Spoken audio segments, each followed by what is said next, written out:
siguiente: había autores como Steve Levitsky, que es profesor visitante habitualmente en la Universidad Católica, que calificaban al régimen venezolano ya bajo Hugo Chávez como un autoritarismo competitivo. ¿Qué quiere decir esto? El régimen es autoritario en tanto la competencia electoral no es libre ni justa. El Estado utiliza recursos públicos para hacer campaña de manera discrecional y para hostilizar a sus opositores. La prensa opositora, por ejemplo, es acosada desde el gobierno. Y si bien hay prensa privada, la paradoja es que hay gobiernos de izquierda, como nominalmente es el venezolano, y gobierno de derecha, como el húngaro, tienen una táctica muy similar. Cuando actores privados entran al negocio de la prensa, son empresarios privados que le deben favores al gobierno y que colocan esos medios al servicio de la agenda gubernamental. No es que todo esté en manos del gobierno, como es el caso de la prensa en Cuba, pero buena parte de la prensa privada también sirve a los intereses del gobierno. Entonces, es un régimen, no hay división de poderes, es otro elemento fundamental para el gobierno autoritario. El oficialismo controló durante virtualmente todo el tiempo de vigencia del chavismo todos los poderes del Estado. Sin embargo, el resultado de las elecciones no estaba establecido de antemano.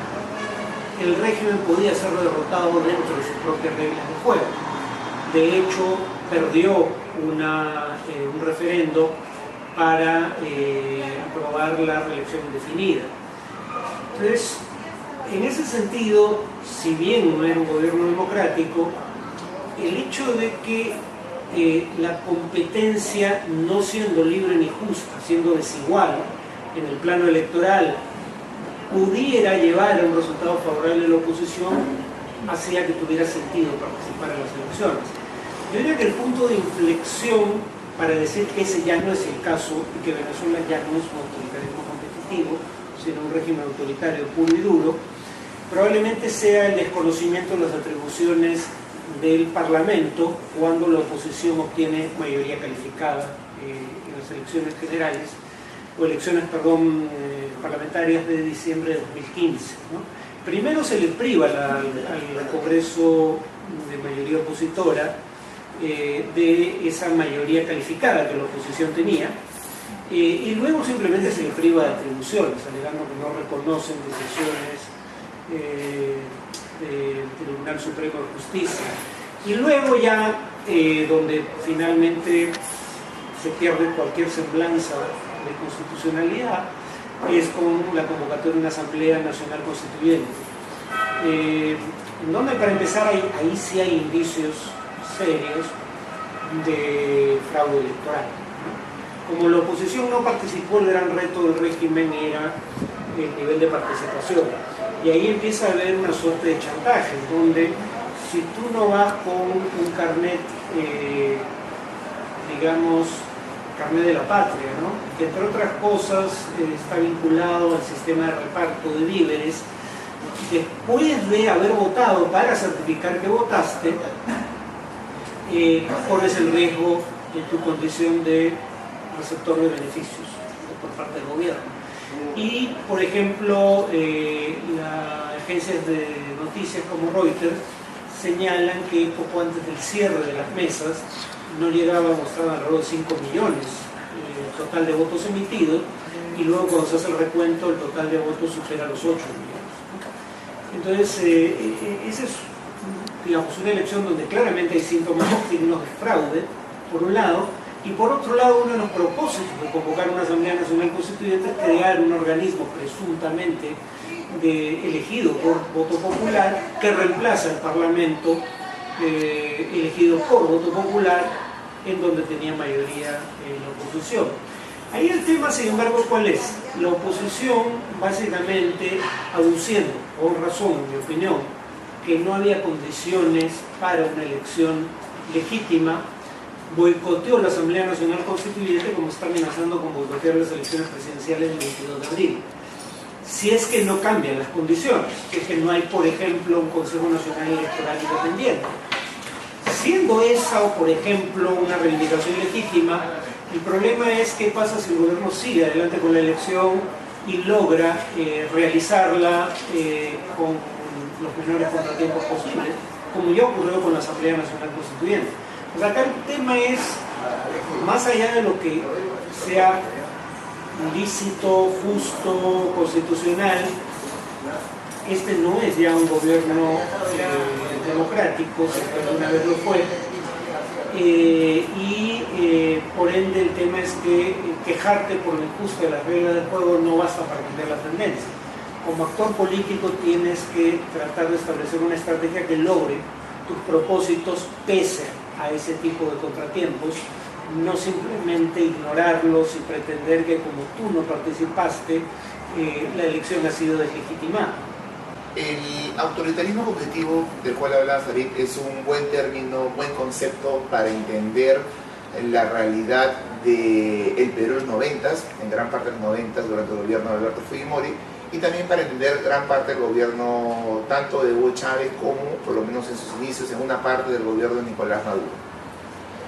Sin embargo, a nivel jurídico, a nivel interamericano, pues la democracia se enfrentaba fundamentalmente, por lo menos hasta los finales de los 90, a un concepto muy amplio, que era el de irrupción abrupta del poder, que nos recordaba fundamentalmente golpes de Estado, presidente siendo sacado de palacio por militares, típico escenario latinoamericano de los 60s y 70s, por ejemplo. Y no existía otra herramienta para hacer frente a situaciones en donde justamente no había propiamente un golpe de Estado, había algún tipo de participación política, pero claramente había una concentración del poder, una concentración de las principales instituciones del Estado en manos del gobierno de turno. Y por esa razón, justamente, para hacer frente a esta situación, el sistema interamericano construye en la Carta Democrática Interamericana del año 2001 un concepto paralelo.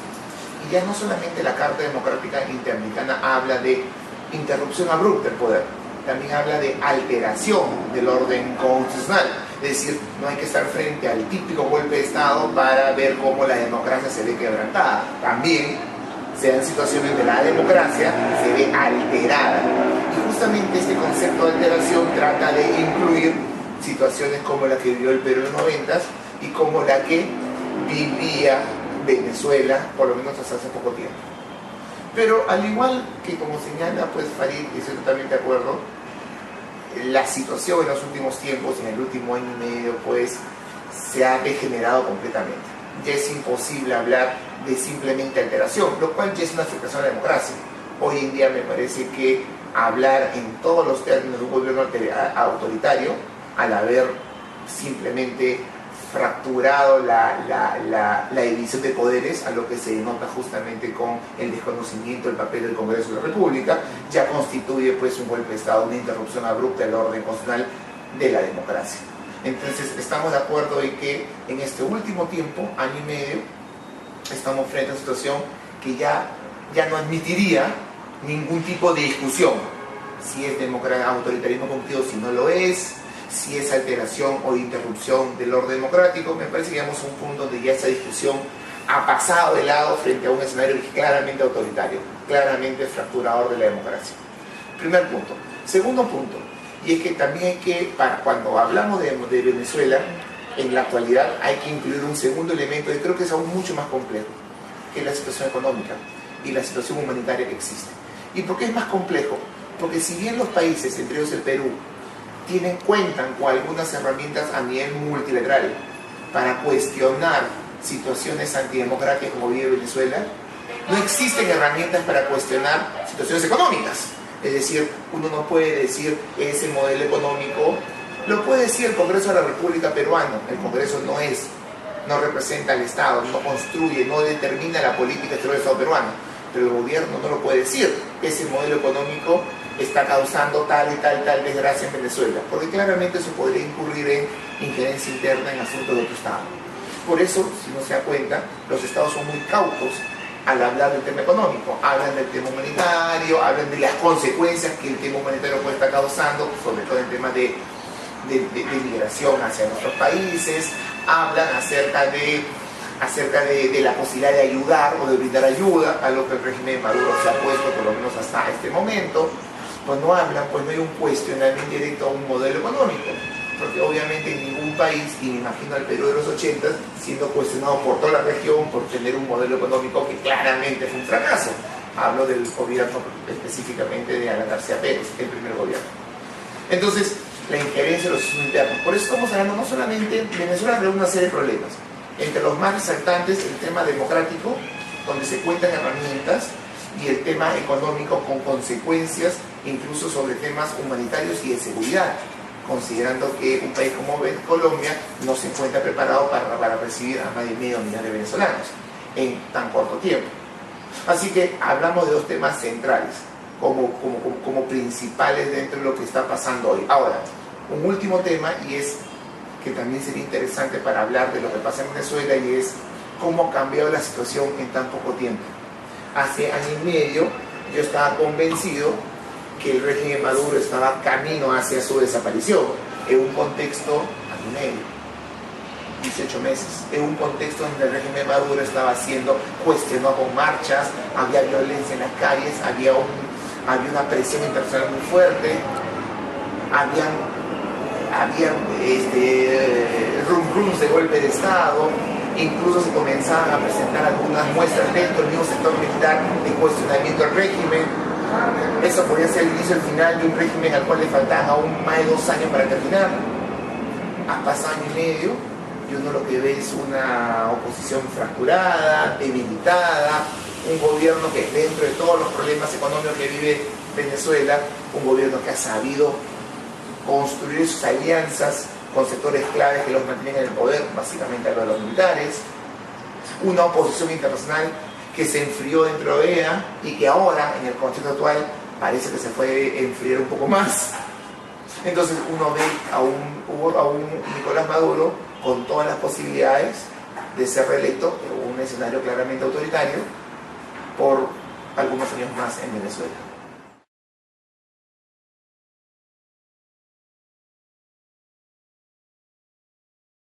Bueno, la primera cuestión es cuál es la situación en Venezuela más allá del tema del autoritarismo en lo político.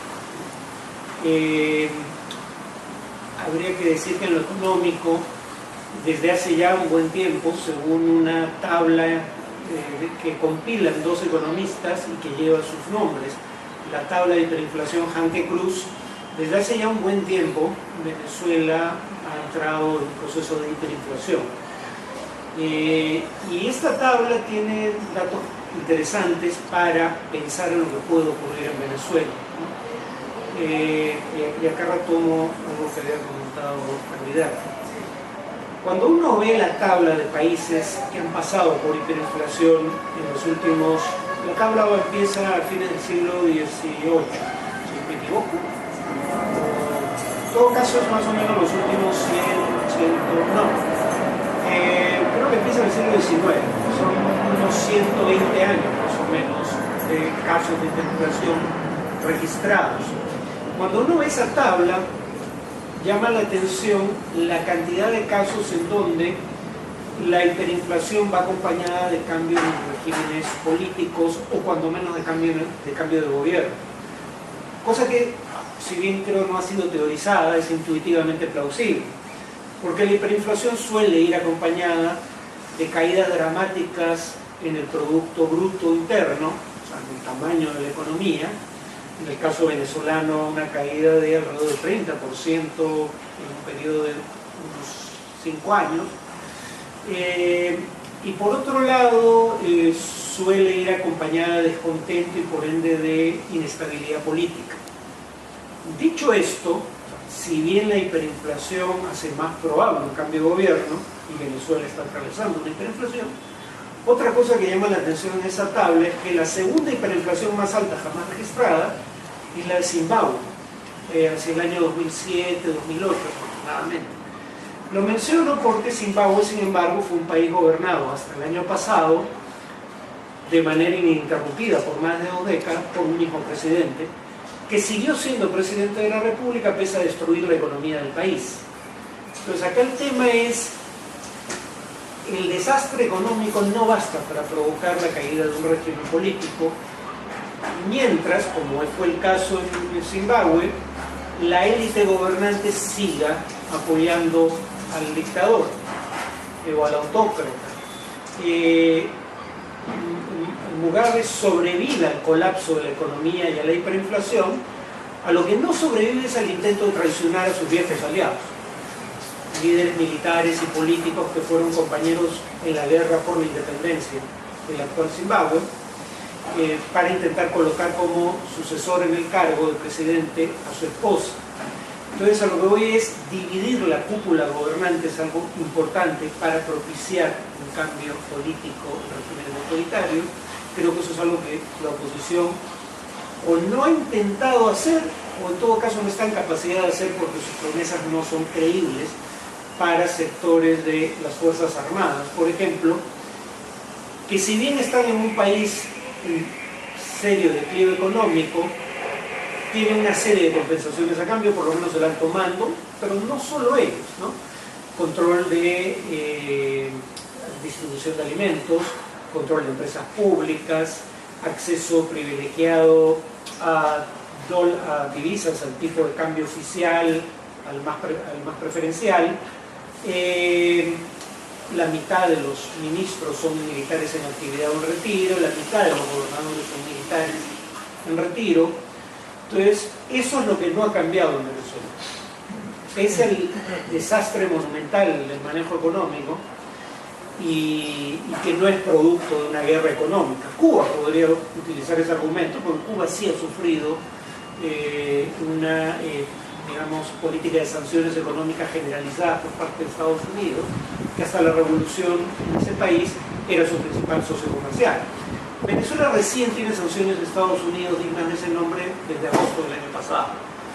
Ahora, ¿qué instrumentos tiene la comunidad internacional para actuar? ¿Cómo afecta al resto de la comunidad internacional y qué instrumentos tiene para actuar? Bueno, afecta por un lado porque el descalabro económico produce migración en grandes proporciones.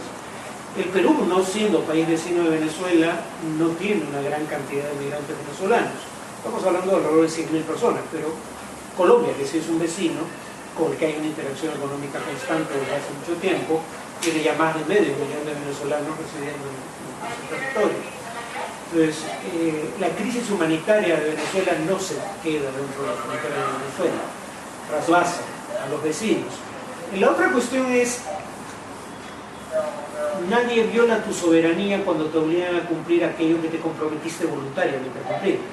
En el Perú, como en Venezuela, habría que decirlo, hay discusión sobre si los fallos de la Corte Interamericana de Derechos Humanos son o no injerencistas. Si tú te sometiste voluntariamente a la jurisdicción de esa Corte, te obligaste por ello a aceptar sus fallos. No hay una injerencia indebida en asuntos internos, porque eso es producto de un acuerdo que tú aceptaste voluntariamente.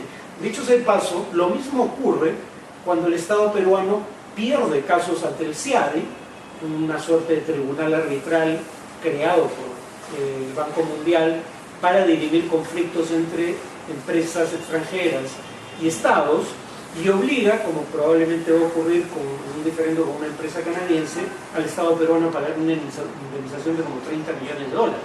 O sea, la paradoja es que quienes cuestionan la jurisdicción de la Corte Interamericana de Derechos Humanos aceptan fallos del CIADE que son, digamos, adversos, incluso en el plano económico, para el Estado peruano, ¿no? El tema es que nosotros aceptamos la competencia de esos dos tribunales, digamos, las entidades arbitrales del CIADE y la Corte Interamericana de Derechos Humanos, voluntariamente, como lo hizo en su momento Venezuela, ¿no? Entonces no podemos exigirle a Venezuela que cumpla con las recomendaciones de la Comisión Interamericana de Derechos Humanos, que ha criticado la situación de los derechos humanos en Venezuela en un informe reciente, cuando este gobierno a su vez cuestiona las opiniones de la Comisión Interamericana respecto al indulto de Alberto Fujimori, y que, como vemos, el indulto y la gracia, como vemos, el propio Poder Judicial peruano le ha dado la razón a la Comisión Interamericana, en el sentido que la gracia no procede en el caso de Pativilca, la gracia presidencial. Entonces, si queremos usar esos instrumentos en Venezuela, empecemos por aceptarlos como válidos también en el Perú. El otro instrumento que hay para lidiar con el tema de la naturaleza autoritaria del régimen venezolano es el hecho de que el régimen venezolano voluntariamente suscribió la Carta Democrática Interamericana, que le exige respetar las normas de una democracia representativa, incluyendo, por ejemplo, la división de poderes. Nuevamente ahí no hay injerencia, se te está pidiendo que cumplas algo que tú mismo te obligaste a cumplir voluntariamente, ¿no? La paradoja ahí, sin embargo, es que la legitimidad de la demanda sobre Venezuela en esa materia es problemática cuando simultáneamente el Grupo de Lima, creado a iniciativa del gobierno peruano, por eso lleva el nombre de nuestra capital, tiene entre sus miembros a un gobierno como el hondureño, que según la propia misión de observación electoral de la OEA acaba de realizar elecciones tan plagadas de irregularidades que no se puede establecer con certeza quién las ganó. Y el propio secretario general de la OEA pide que se realicen nuevas elecciones. La misión de observación electoral además señala que, igual que en Venezuela, el Tribunal Supremo Electoral de Honduras obedece a consignas partidarias del oficialismo, y sin embargo todos los países del Grupo Lima reconocen el resultado electoral en Honduras, pero le reclaman a Venezuela aquello que no le exige Honduras. No estoy comparando en general las situaciones, la situación de Honduras no es tan grave como la de Venezuela, pero en el caso de Honduras hay elementos de juicio suficientes como para afirmar que se produjo un fraude electoral, y eso no ha suscitado virtualmente ninguna protesta en la región. Con lo cual uno ya empieza a preguntarse si el cambio político en la región no está influyendo en los estándares variables que se utilizan en el caso venezolano por oposición al caso hondureño. Digamos, se hablaba antes de una ola de izquierda, a jugar por las encuestas de opinión, sobre todo por el Latinobarómetro. Ese viraje a la izquierda jamás se produjo, por lo menos no en términos de las preferencias del electorado. Simplemente la gente votó por candidatos de izquierda porque eran la alternativa que no se había aprobado frente a lo que se consideraba el fracaso de las alternativas tradicionales. Creo que ahora está pasando lo mismo, solo que ahora la alternativa tradicional es de izquierda, que en algunos casos le ha ido relativamente bien en el gobierno, pero en otros no. Dos gobiernos de izquierda han perdido el control del gobierno, del mando, en mi opinión, de instituciones irregulares por parte del Congreso, Brasil y Paraguay. Dos gobiernos de izquierda han perdido el mando por voto popular, Argentina y Chile. Creo que esos cambios políticos están teniendo influencia, y es más el cambio en Estados Unidos, digamos la elección de Trump, en favor de un doble estándar, porque en el caso de Estados Unidos es obvio que la democracia representativa en su promoción no es un objetivo fundamental de su política exterior. El primer país al que viaja Trump una vez elegido presidente es Arabia Saudita, y no hace mención alguna a temas de derechos humanos, no hablemos de democracia en ese caso. Entonces el tema es que creo que ahora esos instrumentos se están utilizando con una motivación política que puede contribuir a pervertirlos. A inicios del siglo XXI se hablaba en términos regionales de lo que era la lucha de poder entre los ejes Brasil y Washington. En este escenario regional de tradicional influencia americana, y por otro lado de ascenso de una potencia regional que se va a ir consolidando con el tiempo como el Brasil. Sin embargo, a los pocos años, pues la Venezuela de Hugo Chávez, a partir de una muy intensa política exterior, usando recursos del petróleo y utilizando una política energética, una diplomacia energética muy hábil, logra pues consolidarse dentro del escenario regional, a tal punto que incluso el ex canciller Jorge Castañeda hablaba de left versus left, de dos izquierdas que competían entre ellas y que cambiaban por completo el escenario, porque estaba el eje Brasilia por un lado, el eje Caracas por otro, y el eje Washington, lo cual cambiaba por completo la dinámica regional. Y no necesariamente el eje Brasil y el eje Caracas iban a mostrarse como dos aliados frente a lo que era el imperialismo estadounidense. Eso no iba a suceder así. Sin embargo, En ese contexto comienzan a aparecer pues una serie de dinámicas regionales, como por ejemplo la aparición de UNASUR, que para muchos la transformación de la comunidad sudamericana de naciones en UNASUR es claramente por influencia venezolana, y hay un claro deterioro de aquellos aspectos económicos que el primer organismo sí tenía como prioridad hacia elementos más de orden político. Muchos decían que la UNASUR era claramente influencia chavista. Todo parecía chavista en la región. Pero después de varios años, con la muerte de Hugo Chávez y los problemas que tiene Venezuela, es muy difícil hoy hablar pues de un eje Caracas y de influencia chavista en la región. Yo no me imagino a una Bolivia hoy con Evo Morales actuando en función de dictados que pueda hacer Nicolás Maduro de Caracas, para citar un ejemplo. Y ciertamente, como dice bien Farid Cajat, en la región se está dando una transformación que creo que no es tan fuerte como la que vivimos a inicio del siglo XXI y este giro a la izquierda. Yo no veo un gran giro a la derecha, o un girito a la derecha, mejor dicho, pero sí han cambiado algunos actores políticos claves.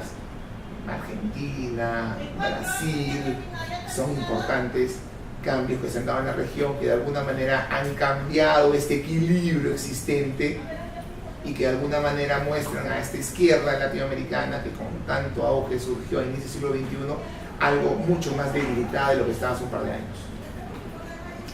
Sin embargo, a pesar de esto, Venezuela mantiene o ha podido mantener cierta influencia en la región.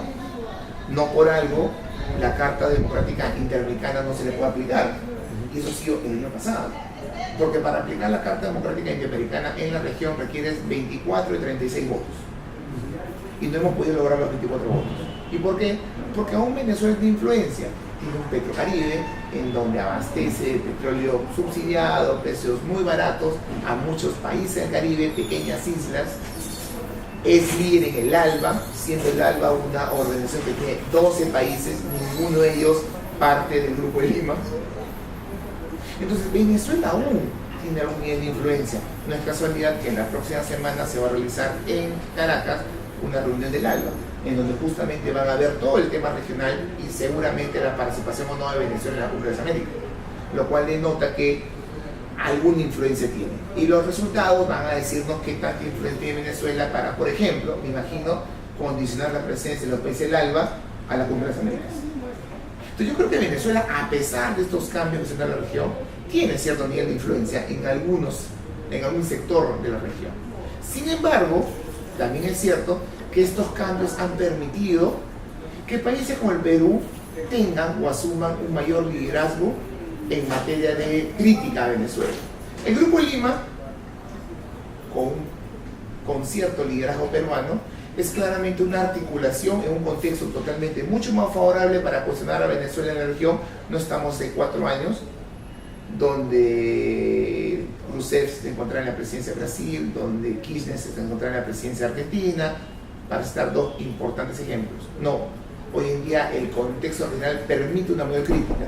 Pero además también es cierto, como lo hemos dicho en la primera pregunta, el deterioro de la democracia venezolana, el claro, evidente deterioro permite realizar esa crítica. Y ahí es donde países como Perú han logrado insertarse. Sin embargo, y repito lo que ya dijo Farid, sin embargo, la pregunta es, ¿qué es lo que lleva a estos países a cuestionar a Venezuela? ¿Es realmente la lucha por la democracia en la región? ¿O es pues la importancia que significa pues golpear a lo que era o lo que fue tu principal rival político regional? Porque en eso se consolidó Caracas, el régimen chavista, uno de los principales focos, digamos, desestabilizadores para países como el Perú, como Colombia, de la región. Entonces, yo tengo la impresión de que la simple pertenencia de Honduras en el Grupo de Lima, como ya lo mencionó Farid, o la invitación a Cuba cuando desinvitas a Venezuela, pareciera ser una demostración de que el Grupo de Lima y todo al parecer, lucha por la democracia, termina siendo realmente una lucha contra Venezuela. Lo cual no significa no señalar que Venezuela es claramente un gobierno autoritario, pero significa reconocer cuáles son los móviles políticos que están detrás de algunos países en torno al tema venezolano hoy, más cercanos a móviles políticos que a una verdadera lucha por la democracia en la región.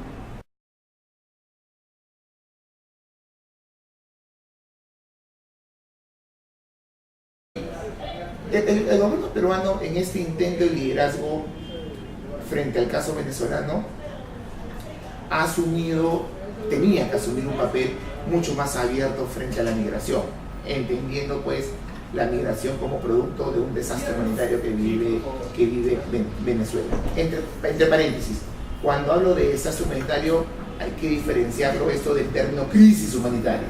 ¿Y por qué? Porque un desastre humanitario es también una situación económica difícil. Pero alguna vez a mí personalmente me cuesta hablar de crisis porque hay situaciones en países, en otras partes del mundo, que realmente significan una situación en donde la vida humana se encuentra en riesgo y países como Somalia hace un par de años, en donde la propia subsistencia de dicho Estado dependía de la ayuda internacional. Me parece que eso no pasa en Venezuela.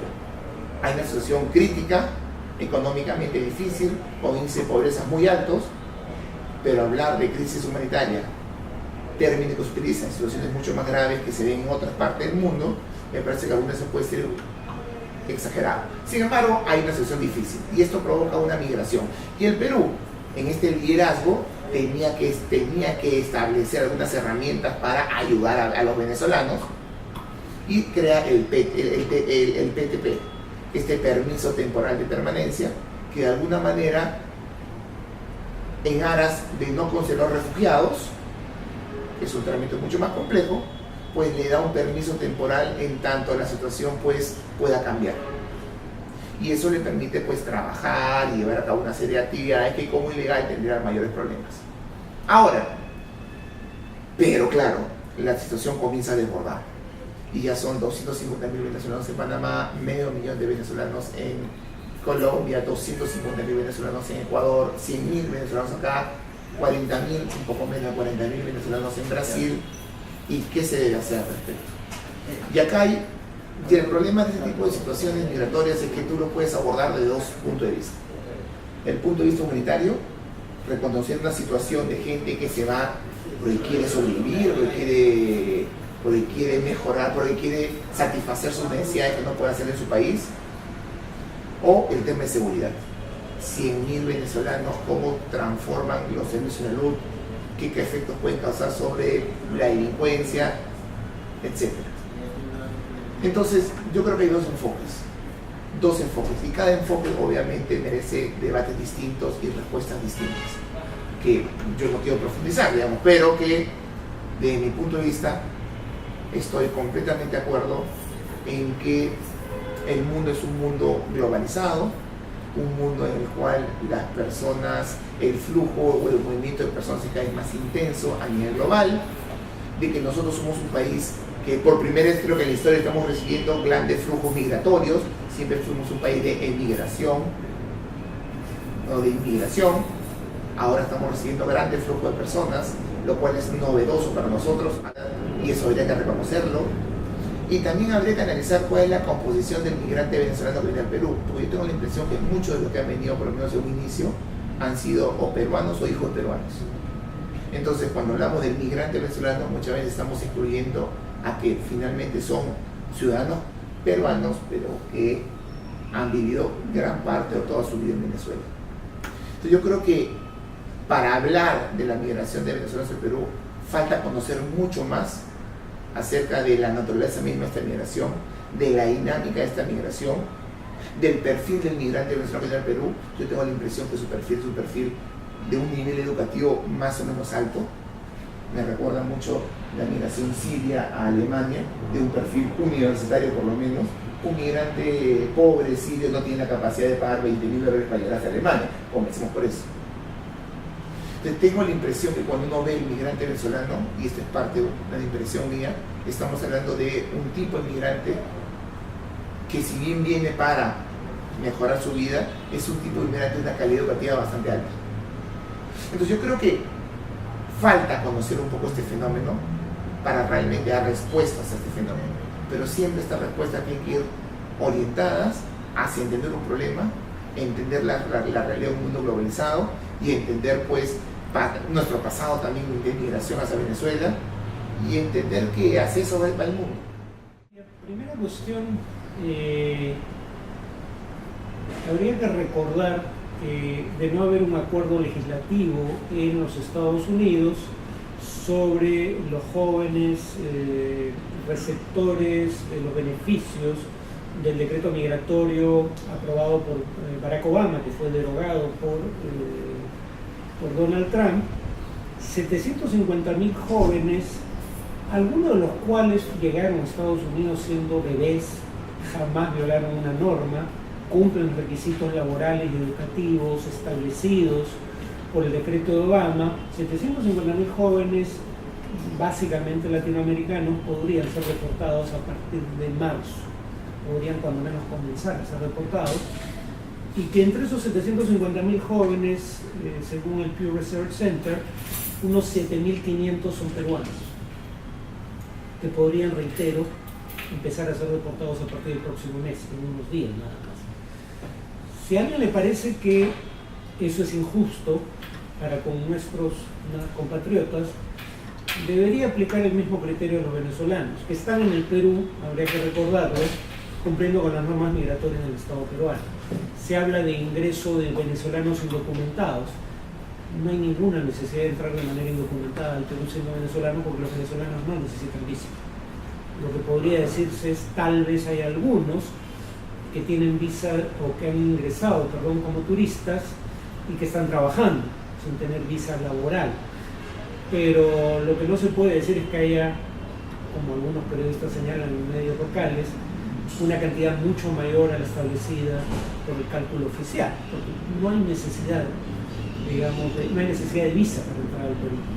Estamos hablando de unas 100.000 personas en un país donde la población económicamente activa debe estar por encima de 20 millones. O sea, francamente, eso no es una gran fuente de competencia con los trabajadores locales. Y además está demostrado en algunos casos, como el ecuatoriano, que los inmigrantes venezolanos efectivamente tienen altos niveles educativos. Por ejemplo, en el caso de Ecuador, una organización no gubernamental se tomó la molestia de entrevistar a la virtual totalidad de los venezolanos que acudieron a votar en Ecuador durante un referéndum convocado por la oposición venezolana. Eran más de 28.000 personas, más de la mitad de las cuales tenían educación superior, ¿no? De cualquier manera, existe un mito sobre los inmigrantes, porque en general emigran y se convierten en inmigrantes en países como el Perú las personas relativamente jóvenes, en este caso particular, aunque no siempre con un nivel relativamente alto de educación, pero además suelen ser los más emprendedores los que deciden emigrar, ¿no? Entonces, cuando se hacen estudios económicos sobre su impacto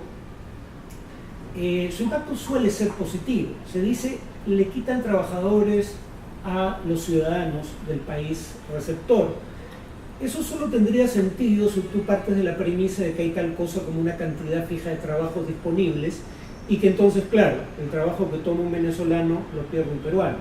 Pero así no funciona la economía. Precisamente porque estos trabajadores generan actividad económica, generan mayor producción y mayor demanda, generan la posibilidad de nuevos trabajos que pueden abrirse también a población local. O sea, el efecto neto habitualmente, eso habría que verlo caso por caso, pero con seguridad por nivel educativo también se da en el Perú, el efecto neto es positivo para la economía peruana o la economía del país receptor en general y para las posibilidades de trabajo, ¿no? En particular de sectores con bajo nivel de calificación laboral, ¿no? Hay mucho mito en torno a lo que implica económicamente la migración, que reitero, de cualquier manera es muy pequeña. Y está el tema de solidaridad que en el caso de los venezolanos es algo que les debemos, porque no es simplemente una invocación humanitaria, o sea, cosa que bastaría, en mi opinión, para decir tratemos de ayudar. Ya que nos preocupa, según parece, tanto la situación de la democracia en Venezuela, tratemos de ayudar a los venezolanos que vienen huyendo del desastre económico en el que está su país y los niveles tan altos de violencia delincuencial que existe, ¿no? Pero en segundo lugar, como bien indicó Oscar, un número mucho mayor de peruanos que aquel de venezolanos que ha llegado a nuestro país, emigró en los 70s y 80s a Venezuela y fueron recibidos sin manifestaciones ostensibles de xenofobia o discriminación. Lo menos que podemos hacer es devolver ese favor.